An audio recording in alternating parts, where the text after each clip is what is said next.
Before we check into today's video, please quickly check below to see if you've subscribed. It's totally free and allows you to never miss one of our stories. So you want us to take you to the home planet of those loud humans? Chief Engineer Arun said as they controlled a line of carrier machines, each moving crates of decommissioned equipment toward the Cobalt Voyager. It was the lost Azarian ship that would leave Resource Station Delta, a barren moon that Ifia and the other avian kids simply called home. Arun forwarded the question to another Azari through his earpiece. What should we do with those birds, boss? Mining Overseer Onaris stood atop his hovercraft, hovering high enough to dominate the desolate landscape below. His figure was a dark silhouette against the pale sky, so far above that even Ifia's sharp, forward-facing eyes couldn't make out the finer details of his pink face, not even when she squinted, narrowing her focus to the very tip of her beak. All she could make out was the slow movement of his mouth as he spoke, while his black cape billowed out dramatically in the thin wind. His distant words were swallowed by the vast silence of the decommissioned outpost, too far for her auditory openings to catch even a whisper.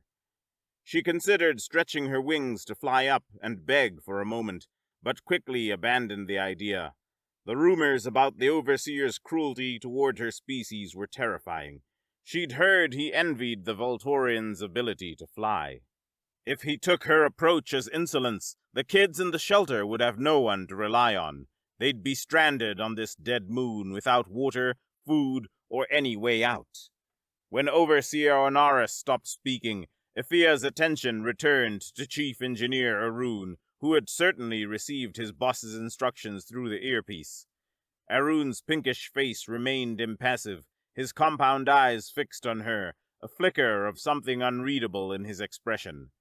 All the Voltorians raised on this barren moon had learned to read the Azarian expressions. Understanding their moods, whether angry or pleased, was a critical survival skill for her kind in this world. Yet even with her experience, Ifia couldn't interpret his look. His eyes were vague, his ears relaxed. I'm sorry, kid, but the boss said we'll need all the space on the ship for the equipment. If you want to go to Earth, you'll need to wait for the humans, said Arun.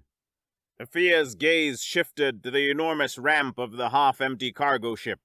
The vast, hollow interior gaped before her, the emptiness mocking the excuse she'd just been given. The sight mirrored the void within her. This was the 7th time she'd left their shelter to seek a way off this moon, and she suspected this was the last remaining site to be decommissioned.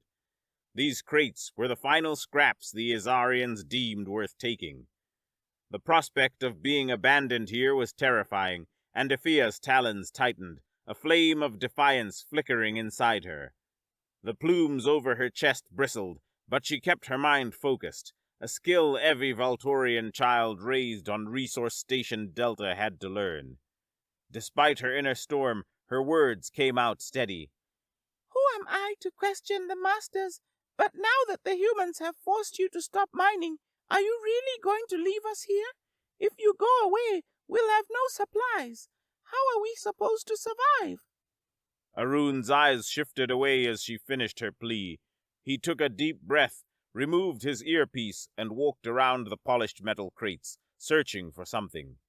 He stopped in front of a large crate, glanced up at the Overseer above, then quietly opened it and withdrew one of the smaller boxes inside. He offered it to her. I know your kind prefers meat, but these seeds are all I have left. Though she felt a powerful urge to smash the box in his face, Ifia accepted it for the kid's sake. Feeling its weight, noticing it was half full, or less, she pictured her talons ripping out each of Arun's eyes over and over. Yet she swallowed her hatred and bowed with her wings pressed tight, as she'd been taught. Satisfied by her reluctant gratitude, Arun offered some parting advice. If the humans are serious about giving you and the Voltorian kids asylum, then they won't leave you here. He glanced briefly up at Overseer Onaris before adding, But I'd be cautious of their generosity if I were you. The other Voltorians they tried to reintegrate didn't adapt well. So we can't take you to your homeworld or to your colonies either. Just hold on a little longer, and someone up the chain will decide what to do with you. Arun replaced his earpiece and returned to his line of machines, quickly dismissing her presence. Ifia took the hint, unfolding her wings and taking flight. She soared into the air, her wings cutting through the thin atmosphere with powerful strokes, each beat lifting her higher. She wanted to put as much distance as possible between herself and Overseer Onaris. The mere thought of his indifferent gaze and the hopelessness it embodied spurred her to fly faster. The cargo ship and the line of machines dwindled below, their metallic glint fading against the desolate, cratered landscape. Her keen eyes caught sight of mining overseer Onaris, closer now due to her ascent. For a fleeting second, their gazes locked, and a chill rippled through her feathers, a shadow of foreboding. Determined to escape his sight, she angled her wings, climbing higher as the cold air stung her face. Her heart beat faster as she powered through the air, eager to distance herself from Onaris and all he represented. Below her stretched a barren world, scarred by abandoned mining equipment, its skeletal remains casting long shadows across the pitted surface. Ifia dove lower, weaving through the maze of decommissioned and decaying machinery, her wings adjusting deftly to the turbulent currents created by the twisted metal structures. She passed through the remains of a massive drill, a towering framework of rusted gears and jagged beams. The colossal drill head, once used to bore through the moon's crust, now hung lifeless, suspended by enormous chains that swayed in the gusts. Navigating between the giant chains and through the open cavities of the structure, she found herself cloaked in shadow. The familiar path offered a small comfort. She'd flown it countless times, often sneaking food from the Azari's storage. At last, her flight slowed as she approached the abandoned nuclear power plant that served as a shelter for her and the kids. The once mighty facility loomed ahead, its lone functional reactor her destination. She landed softly on a ledge overlooking the entrance, folding her wings tightly against her body. A surge of warmth filled her as familiar eyes peered out from behind a glass window, momentarily easing the emptiness inside her. Inside, 3 small avians rushed to greet her. Lumo, the youngest, clutched a worn fabric toy, a creature made from scraps of cloth. His wide eyes gleamed with anticipation. Rika, the only female among them, stood with quiet strength, her feathers neatly preened despite their hardships. Zorun, the tallest and oldest, hovered protectively, his gaze sharp, full of curiosity and doubt. "Are the masters taking us to Earth?" Lumo asked, clutching his toy. "You're stupid, Lumo," Zorun interjected. "Don't call them masters when we're alone." "Leave him alone," Rika said. "Ifia doesn't like it when you two argue." With a heavy heart, Ifia explained. "Those cowards are afraid to take us to Earth. I need to contact the humans again and see if they'll come here to get us." "You're going to the communication tower again? Take me. I want to see the humans," Lumo begged, eyes bright with excitement. Zorun scoffed. "You are a fool if you think the humans are helping us for free. Maybe they just want us to fix high mining equipment in their own moons." "Enough, Soren," Ifia said firmly. "Leave Lumo alone." She knelt and handed them the box of food. "Here, eat while you wait for me to return." Rika opened the box eagerly, but her face fell upon seeing only seeds inside. Still, she looked up at Ifia and said, "You should eat some too if you're flying to the tower. I've already eaten." Ifia assured her with a gentle smile. "I'll be back soon." She turned to Zorun. "Keep the younger ones inside where it's warmer." Without a moment's rest, Ifia unfolded her wings and set off toward the decommissioned communications towers. The cold air bit at her feathers as she soared over the bleak landscape, each beat of her wings fueled by her sheer will to survive. Meanwhile, the cargo vessel Cobalt Voyager had already taken off, advancing toward the upper atmosphere with half of its carrying capacity unused. Arun and mining overseer Onaris stood by a viewport, watching the metal crates of salvaged equipment as their species abandoned yet another mining outpost. Arun found it hard to believe they were leaving this moon just because the Federation had signed a treaty with humanity forbidding certain kinds of labor. After all they did was collect some unwanted eggs, hatch and raise them, and teach those Volturians how to repair high towers and difficult-to-reach mining equipment. Bored by the silence, Arun asked, "Do you think the humans will take in those birds, boss?" "They will," Onaris replied, the hexagons of his compound eyes glinting with anger.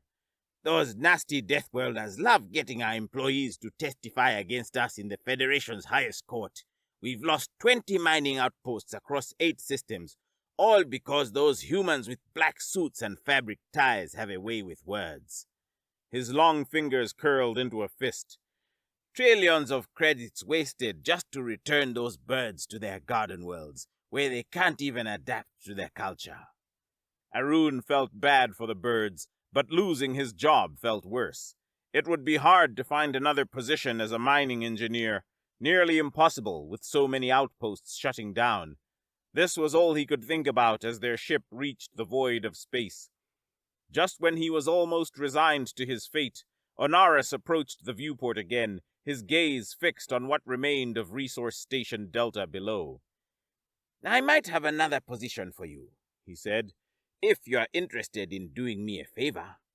Arun could only make out the spindly outline of Onaris's back as he stood near the viewport, hands clasped behind him and posture tense. But Arun didn't need to see his face to sense the intent lurking beneath that composed exterior.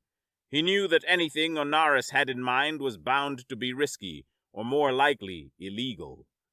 The Overseer's silence, his rigid stance, and the faintly twitching fingers told Arun everything he needed to know. Whatever favor Onaris was about to ask would not come without a heavy price. "What kind of favor?" he asked, attempting to mask his reluctance. Onaris paused for a moment. "Let's say some of our decommissioned equipment falls, and those birds suffer an accident before the humans can take them. There'd be no one in the Federation to blame us, right? Especially after the last of our ships have left the moon." Although Arun could only partially grasp what Onaris was implying, his insides churned at how it evoked a feeling of wrongness. Still, with the possibility of a new job on the line, he couldn't resist asking for more details. "I don't think there's much chance of a drill falling over them faster than they could fly away." Keeping his eyes on the viewport, Onaris replied, "They're using the old reactor as a shelter. It wouldn't be strange if, let's say, the cores melted and the whole building exploded." For a moment, Arun thought only as an engineer. "That would never happen. The computer would shut down the cores before they came anywhere close to melting." "Tisk." Onaris' back stiffened, his patience thinning. "But with my authorization code, an engineer such as yourself could override the computer from anywhere in the galaxy and give it a different set of instructions. Isn't that possible?" Arun froze. The extent of the favor Onaris wanted was finally laid bare. This wasn't just a matter of pressing a button. It would require significant expertise, and he was probably the only one left on the moon capable of performing it. If he refused, Onaris would have no way to act against those birds. Sensing his hesitation, Onaris continued, "What I'm offering isn't just another mining outpost job, but a position at Mining Central, the very heart of our operations. Someone with your skills could help us in ways our legal representatives never will." He added, "Just imagine a future where you help our kind teach those apes how vast the gray area is between following the law and a full-blown war." Onaris turned to face him, a wide smile on his face, his 4 eyes focused into Arun's, waiting for a yes that would take his very soul with it. At the same time, on Resource Station Delta, Ephia arrived at the communication tower. Perched in a broken window, she surveyed the view outside. The landscape was littered with abandoned mining vehicles, which looked small from the height of the communication cabin.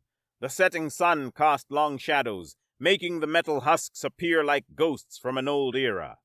She entered the tower, its interior filled with shells of communication equipment. Dust coated every surface, and loose wires and disconnected pipes hung from the walls. Ifia recognized some of the devices from the training the Azarians had forced her to undergo. She began searching frantically for an emergency power supply, tossing aside outdated consoles and tangled cables. Frustration mounted when she found one that was depleted, its indicator light dead. Her search continued until she uncovered another unit tucked behind a stack of obsolete transmitters. When she pressed the power switch, the indicator shone dimly, revealing it was half full. "This will have to be enough," she thought. Ifia hooked the power supply to the sub-ether transmitter, her claws deftly connecting the cables. Reluctantly, she powered on the decommissioned comms station. The screen, covered in a film of dust, flickered to life. She initiated a self-diagnostic, hoping it was still operational. Her feathered chest expanded and contracted rapidly as her eyes stayed glued to the screen.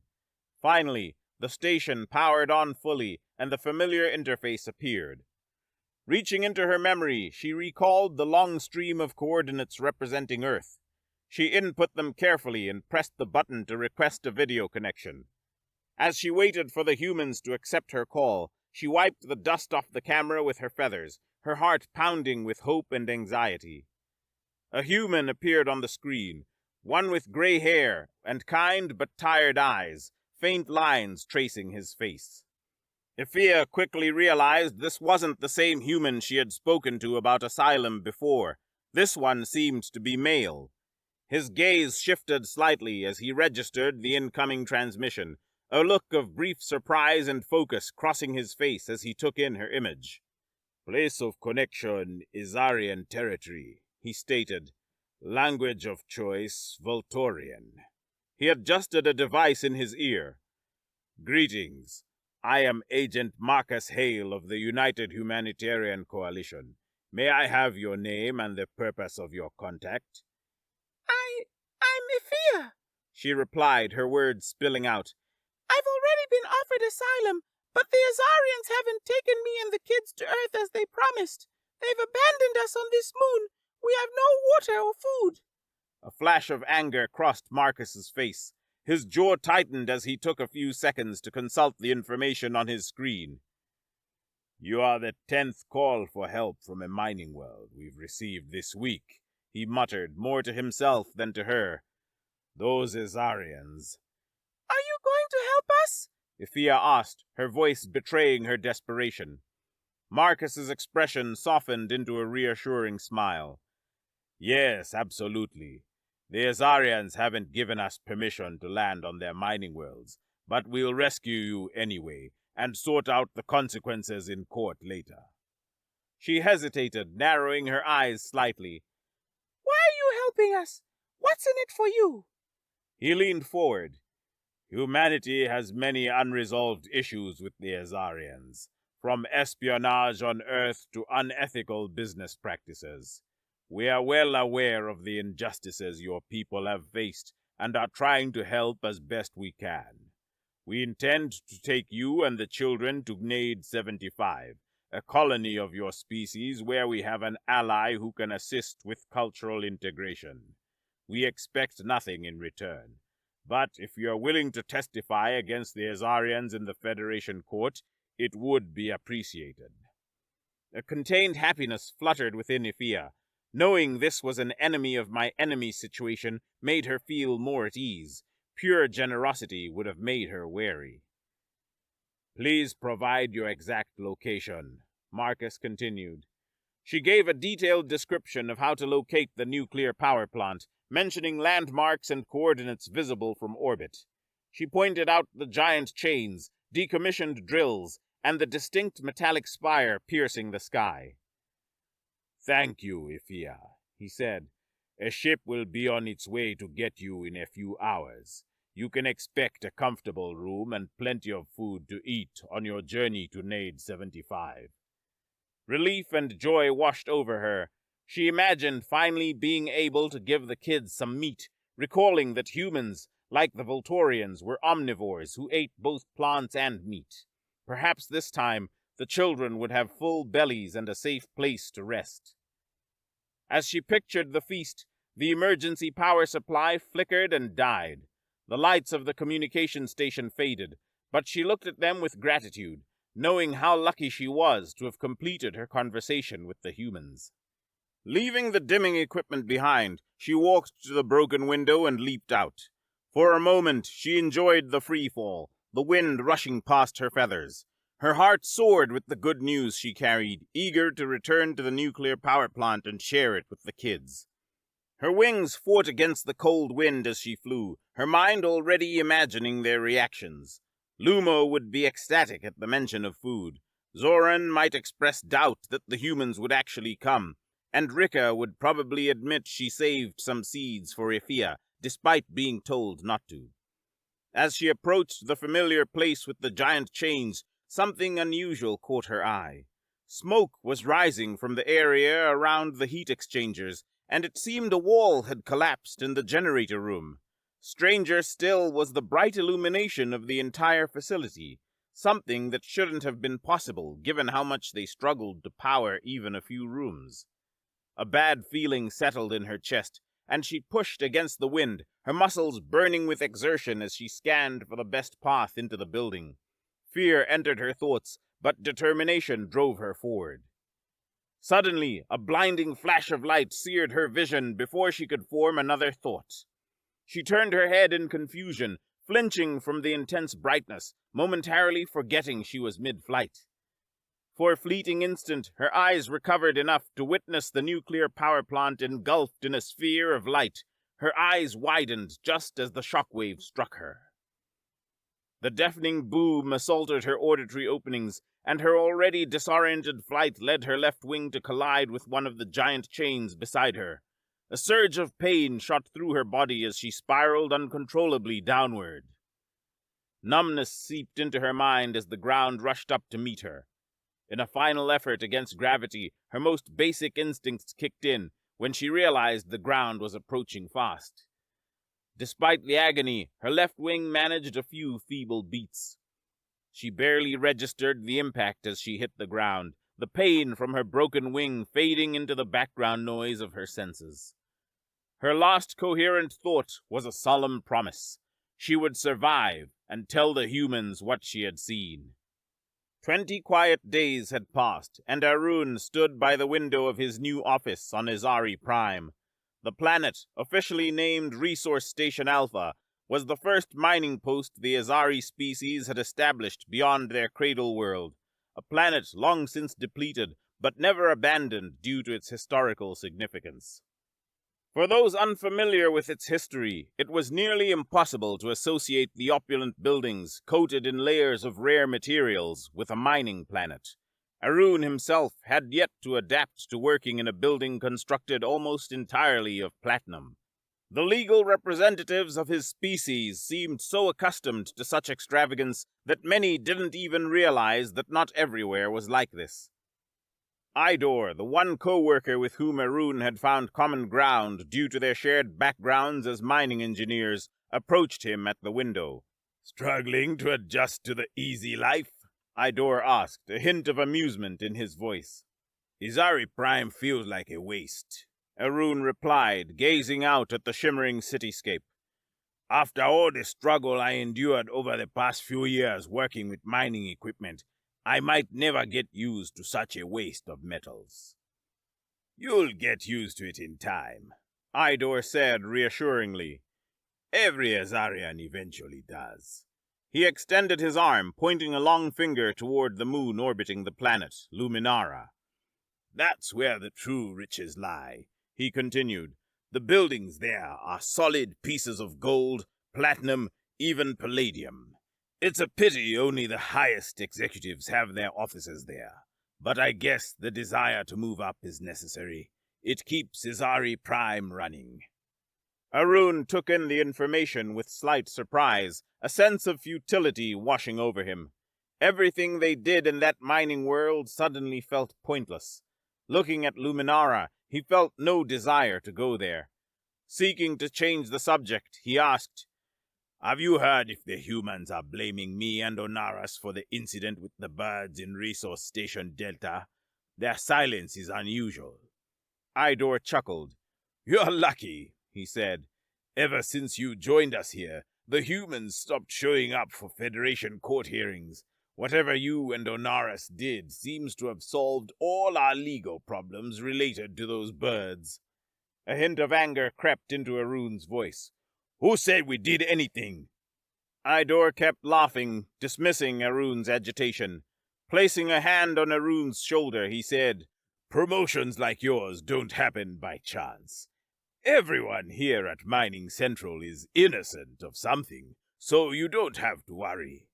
The word innocent dripped with sarcasm. Arun felt a twinge of surprise, his gaze drifting around the opulent office. He wondered what each of his colleagues might have done to secure their positions.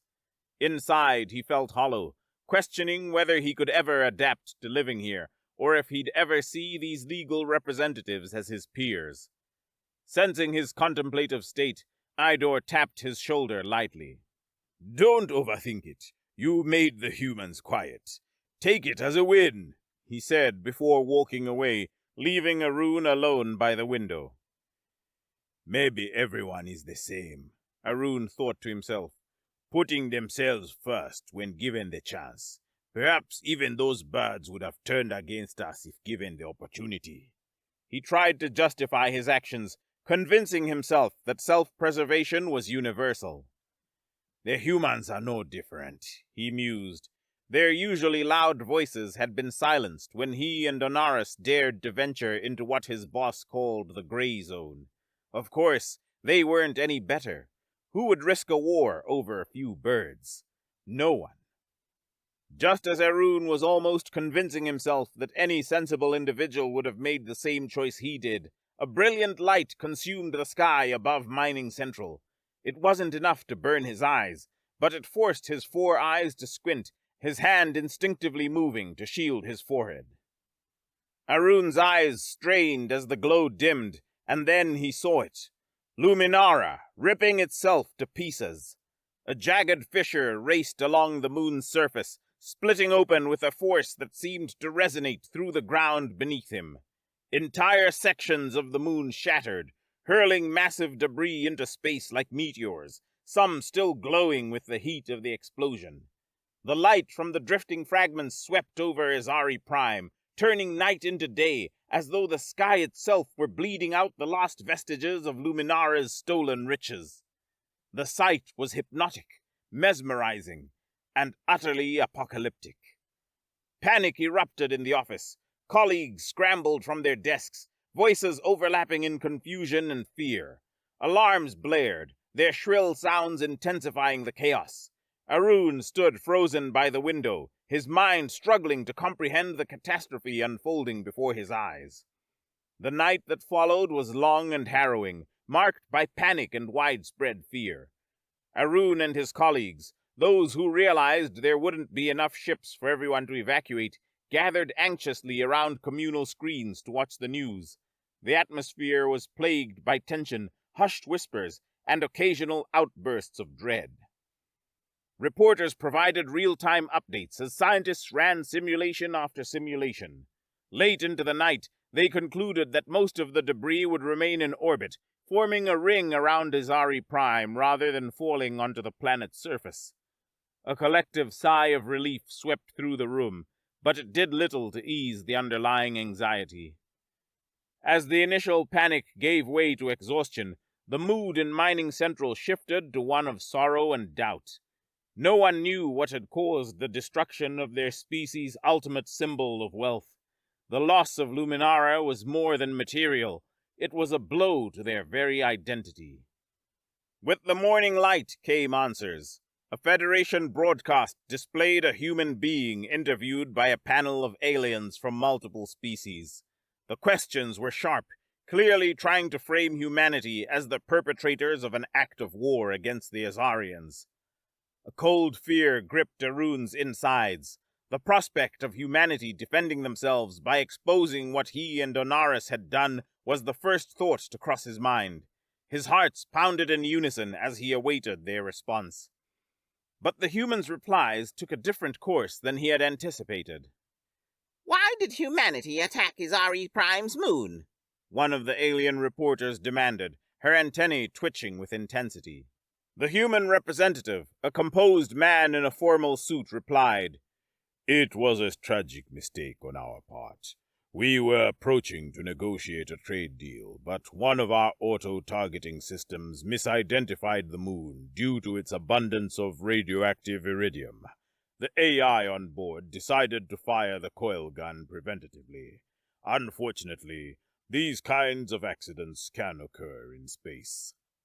Arun scoffed internally. There was no way anyone would believe such a flimsy excuse. A scaled reporter leaned forward. What will humanity do to ensure this doesn't happen again? No species will feel safe allowing your ships near their worlds after such an incident. The human nodded solemnly. "We've updated the code of our AI systems. From now on, all offensive actions must be authorized by a human operator. We're taking full responsibility to prevent such accidents in the future." Arun couldn't believe his ears.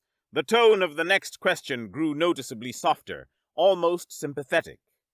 Another reporter, with luminescent eyes, asked, "Will humanity punish the individual responsible for designing this flawed AI? Or will the Azaris need to appeal to the Federation for justice for the loss of their executives?" The human sighed. "We've already taken action. The AI's chief designer, John Doe, has been given the death sentence for his negligence. He's been laid to rest on Earth. If anyone wishes to verify, they're welcome to inspect the grave themselves." Rage boiled within Arun. What intelligent being would believe this charade?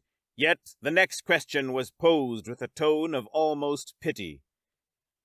Will humanity offer compensation for the damages suffered by the Azaris? Inquired a reporter with elongated limbs and a soft, echoing voice. "We'll be reaching out to the Azarians soon to offer reasonable compensation," the human replied. "Should they refuse, we would welcome the Federation's mediation to determine a fair value. However, we hope the Azarians choose to settle amicably, as cases this complex can take decades to resolve in court." In the conference room on Mining Central, the Azari legal representatives exchanged uneasy glances. Realization dawned on them. Not only had their moon been destroyed, but they were now facing years of bureaucratic entanglement.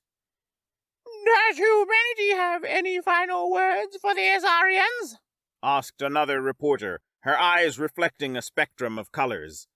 The human offered a conciliatory nod. "We apologize for the mistake. Space, in all its harshness, is fair to all. Just as equipment failures can tragically claim the lives of poor Voltorians on a forgotten Azarian moon, they can also affect executives in the heart of one's own system.